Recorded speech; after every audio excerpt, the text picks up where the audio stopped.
आदिवासी मुख्यमंत्री को प्रताड़ित करना बंद करो। केंद्र सरकार अपनी तानाशाही बंद करो। ईडी की कार्रवाई बंद करो। कुछ इस तरह के नारे लगाते हुए कि मोराबादी मैदान से राजभवन की ओर के कूच कर रहे हैं आदिवासी संगठन, जो झारखंड में सक्रिय रूप से आदिवासी संगठन हैं। कुछ इस तरह से नारा लगाते हुए वह कि मोराबादी मैदान से राजभवन की ओर कूच कर रहे हैं। और हेमंत सोरेन जिंदाबाद, केंद्र सरकार मुर्दाबाद और ईडी की कार्रवाई बंद करो, एक आदिवासी मुख्यमंत्री को प्रताड़ित करना बंद करो, ये सब नारे लगाते हुए जो आदिवासी संगठन हैं और उनके नेता और कार्यकर्ता जो हैं वह कूच करते हुए राजभवन का घेराव करने, धरना प्रदर्शन करने का जो आज उन्होंने ऐलान किया था वह आज कर रहे हैं। लेकिन अगर आप इस जो धरना प्रदर्शन है, जो मार्च निकाले हुए हैं, जो मार्च चल रहा है, इस मार्च में कहने को तो यह कि आदिवासी संगठन है, लेकिन आप अगर इसमें देखें तो आदिवासी संगठन ना कह कर के इसे अघोषित मतलब जेएमएम का ही यह कहें कि जेएमएम की पूरी जो कार्यकर्ता या नेता हैं वह यह सब जो किया गया है कार्यक्रम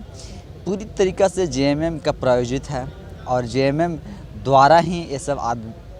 आदिवासी संगठन को और उनके कार्यकर्ता को बुलाया गया है।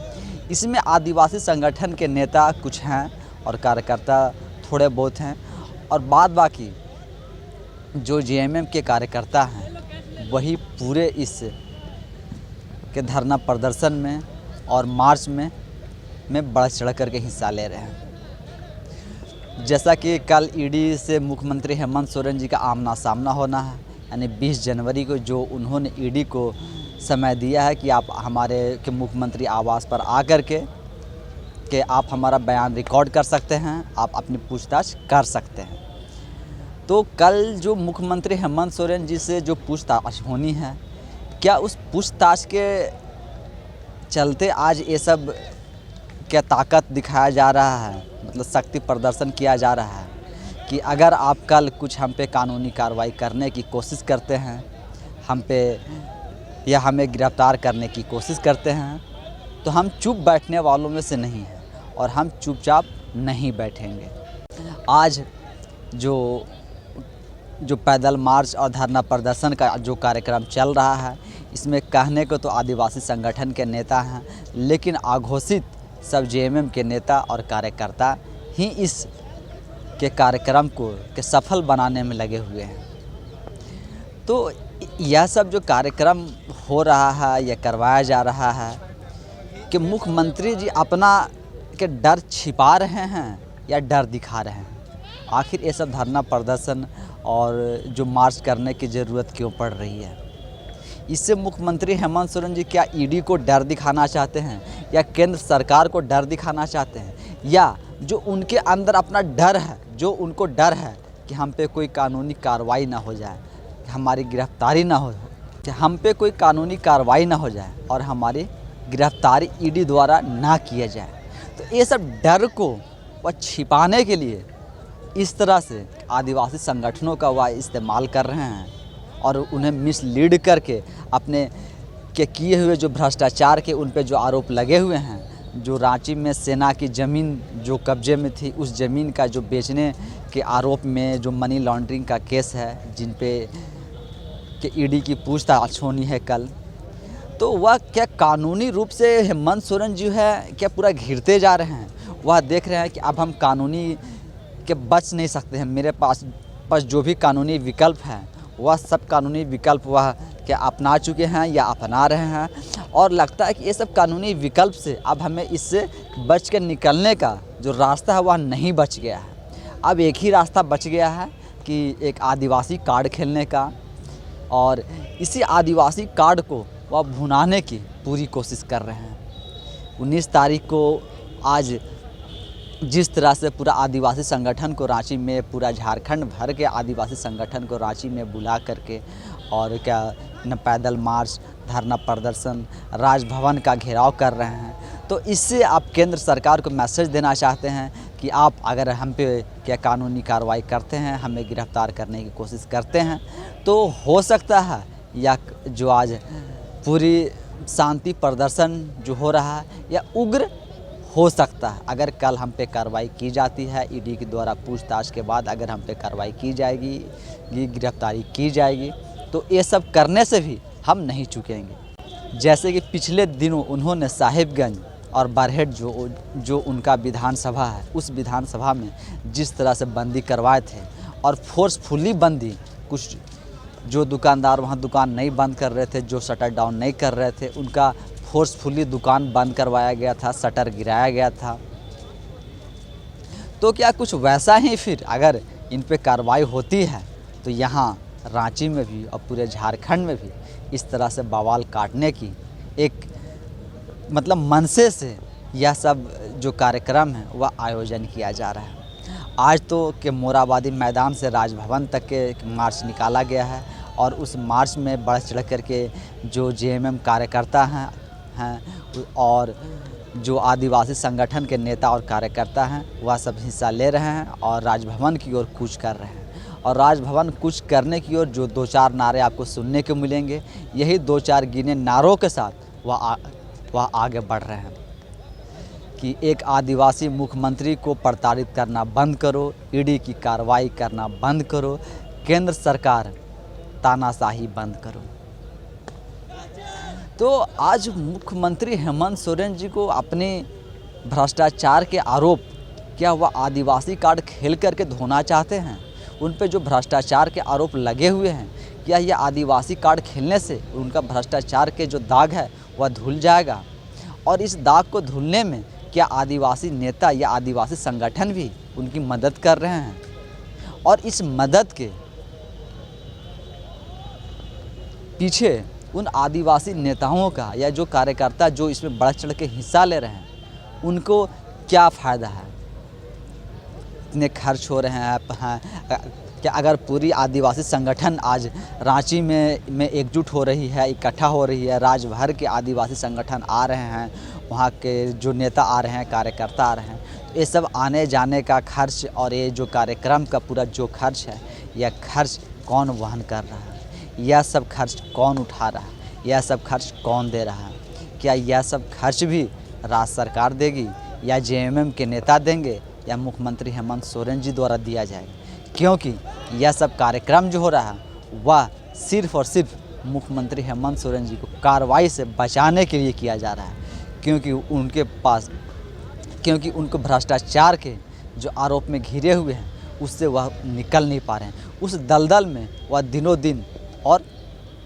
घुसते चले जा रहे हैं, मतलब उसी दलदल में वह धंसते जा रहे हैं। उस दलदल से बाहर निकल आ पाने की कोशिश और गुंजाइश बहुत कम दिख रही है। अब उनके पास जो रास्ता बच गया था आदिवासी कार्ड खेलने का, आदिवासी मुख्यमंत्री होने का, जो कि वह पूरी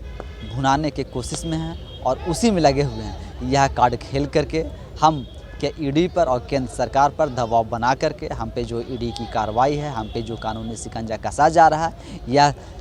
शिकंजा ना कसा जाए और हम पे कोई कानूनी कार्रवाई ना हो, और जो हमारा पूरा 5 साल का कार्यकाल है वह कार्यकाल हमें करने दिया जाए।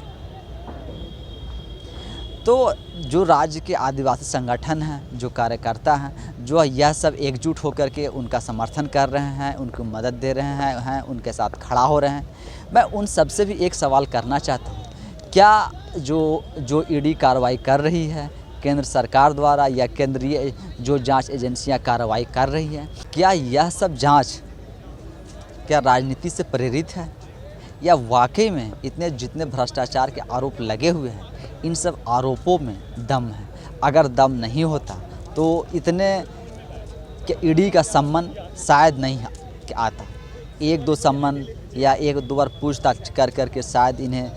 छोड़ दिया जाता या इन पे दबाव नहीं बनाया जाता। लेकिन ईडी का जो ताबड़तोड़ सम्मन है, एक के बाद एक सम्मन, और इस तरह से करते करते 8 सम्मन आ गया है। तो 8वां सम्मन में इन्होंने जाकर के ईडी को पूछताछ करने की जो समय दिया है वह 20 जनवरी को दिया है, और 19 जनवरी को ही साहिबगंज के डीसी रामनिवास यादव से भी पूछताछ होनी है। रामनिवास यादव जी पिछले कि ईडी के संबंध पर उन्होंने कहा था कि हमें राज्य सरकार से अनुमति नहीं है, जब तक अनुमति नहीं होती है तब तक हम आपके पूछताछ में हम सम्मिलित नहीं हो पाएंगे। लेकिन उसके बाद ईडी के द्वारा जो कैबिनेट सचिव हैं वंदना दांदेल, उन्हें भेजा गया था कि केंद्रीय जांच एजेंसियां के संबंध पर कार्रवाई करने का आपका कानूनी अधिकार नहीं है। तो उसके बाद से जो कानूनी विकल्प थे रामनिवास यादव जी के पास में, वह भी समाप्त होता हुआ नज़र आ रहा है। वह आज ईडी के समक्ष पेश होते हैं या नहीं, और अगर आज पेशी होती है तो ईडी उनसे क्या पूछताछ करेगी और उनसे क्या कुछ निकल पाएगा। और जो कोयला कारोबारियों के यहाँ जो ठिकाने पर जो आयकर विभाग की छापेमारी चल रही है, धनबाद में, हजारीबाग में और बोकारो में, उनमें से जो आपका हजारीबाग के जो कोयला कारोबारी थे उन्हें गिरफ्तार भी कर लिया गया है। और ये जो ईडी की छापेमारी है वह आए दिन या कहेंगे तो प्रतिदिन कहीं न कहीं जो खनन माफिया हैं और कोयला माफिया हैं उनके ऊपर होती रही है। कि अब आज की जो आदिवासी संगठन द्वारा जो पैदल मार्च निकाला गया है मोरहाबादी से लेकर के राजभवन तक, और जो धरना प्रदर्शन का कार्यक्रम है, इस कार्यक्रम को देखते हुए ईडी कितनी दबाव में आती है या ईडी ये सब दबाव को कितना झेल पाती है वह, या फिर ईडी ये सब को इग्नोर करके जो कानूनी कार्रवाई होगी एक या कल पूछताछ के बाद ये सब कार्रवाई करने से वह नहीं चुकेगी। और जिस तरह से आघोषित जेएमएम का जो एक पैदल मार्च और धरना प्रदर्शन किया जा रहा है, इसे आघोषित जेएमएम का ही कार्यक्रम कहे तो ज़्यादा अच्छा होगा, क्योंकि यह पूरी तरीक़ा से राजनीतिक कार्यक्रम है। यह सिर्फ आदिवासियों का और आदिवासी नाम का जो है इसमें सिर्फ घसीटा जा रहा है। वह सब कार्ड खेल करके सिर्फ मुख्यमंत्री हेमंत सोरेन जी अपने ऊपर लगे कार्रवाई को भुनाने की कोशिश कर रहे हैं और कार्रवाई से बचते हुए कि कार्रवाई से बचना चाहते हैं। ईडी की कार्रवाई से उनकी कुर्सी पर खतरा है, मुख्यमंत्री हेमंत सोरेन जी को गिरफ्तारी का डर है। ये सब डर को और ईडी की कार्रवाई को इस तरीके से वह दिखाना चाह रहे हैं कि हम जो हमारे ऊपर भ्रष्टाचार के जो आरोप लगे हैं, जो खनन पट्टा का आरोप लगा है और ज़मीन घोटाला के आरोप लगे हुए हैं, मनी लॉन्ड्रिंग के आरोप लगे हुए हैं, यह सब राजनीतिक आरोप हैं और राजनीति के तहत हमें फंसाया जा रहा है। ऐसा हम कुछ भी नहीं किए हैं। लेकिन सवाल वही है कि जब आप कुछ नहीं किए हैं फिर आपको आज इतने आदिवासी संगठन के कार्यकर्ता और नेता को इकट्ठा करने की क्यों ज़रूरत पड़ रही है? आपको आज क्यों डर सता रहा है कि कल ईडी की पूछताछ के बाद आप पे कानूनी शिकंजा जो है वह और कस जाएगा और आप पे कार्रवाई हो जाएगी? ये सब डर को आप छिपाने के लिए ये सब के कार्यक्रम का आप सहारा ले रहे हैं और आदिवासी नेताओं और कार्यकर्ताओं का आप सहारा ले रहे हैं। लेकिन यह सहारा भी देखना है कि आपको कब तक मिलता है और इस सहारे से मुख्यमंत्री हेमंत सोरेन जी कब तक बचते रहेंगे, आदिवासी कार्ड और कब तक खेलते रहेंगे और इस आदिवासी कार्ड में वह अपना भ्रष्टाचार का दिन प्रतिदिन जो आरोप है उसमें और कितना इजाफा होता जाएगा। जिस तरह से मुख्यमंत्री हेमंत सोरेन का जो प्रेस सलाहकार हैं अभिषेक प्रसाद, उनको भी ईडी का सम्मान आया हुआ है। तो मुख्यमंत्री के सलाहकार और ज़िले के जो उपायुक्त हैं यानी ज़िले के जो हेड होते हैं उन सब पे कार्रवाई का शिकंजा जो है, ईडी की शिकंजा जो है वह कसता हुआ जा रहा है। और ये सब बचने के लिए आज मोरहाबादी मैदान से राजभवन तक जो आघोषित जेएमएम का जो कार्यक्रम है यह सब किया जा रहा है। यह सब दर्शाता है कि मुख्यमंत्री जी अपनी भ्रष्टाचारी को छिपाने की कोशिश में लगे हुए हैं। बाकी आप सब लोग देखिए कि यह जो इनका कार्यक्रम है, इस कार्यक्रम से इन्हें कितना फ़ायदा और नुकसान होता है।